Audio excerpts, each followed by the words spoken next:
In today's lesson, we're going to learn the rhythm guitar part for Jimi Hendrix's The Wind Cries Mary. Obviously, it kicks off with this famous kind of inverted power chord idea where it goes like this. And then the little fills. Then we repeat that.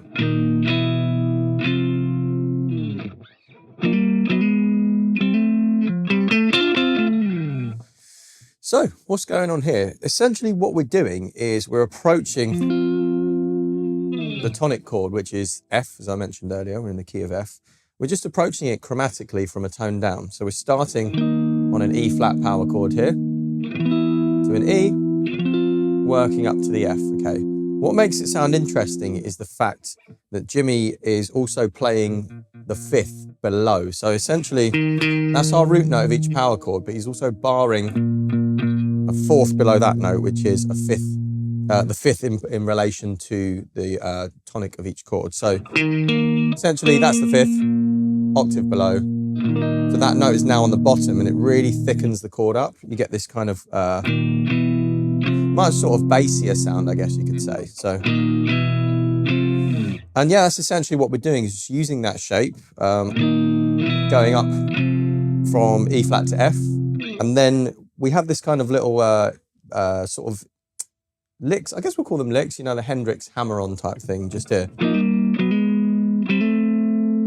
Frets-wise, I've got my first finger here on the 8th fret of A, D, and G. And then what I'm doing is I'm strumming all three of those together, and I'm hammering with my third finger onto the 10th fret, and it sounds like that.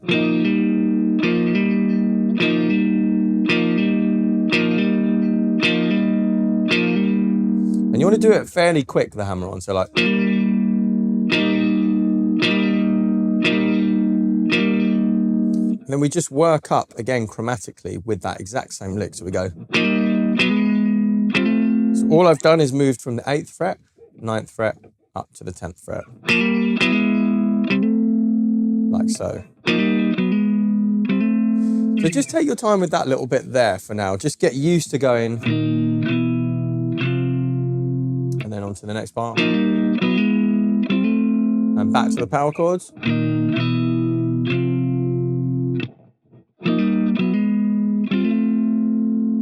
And it's quite an unmistakable intro, you know. Anyone who knows this tune, if you play those first couple of chords, they're going to go, that's Wind Cries Mary.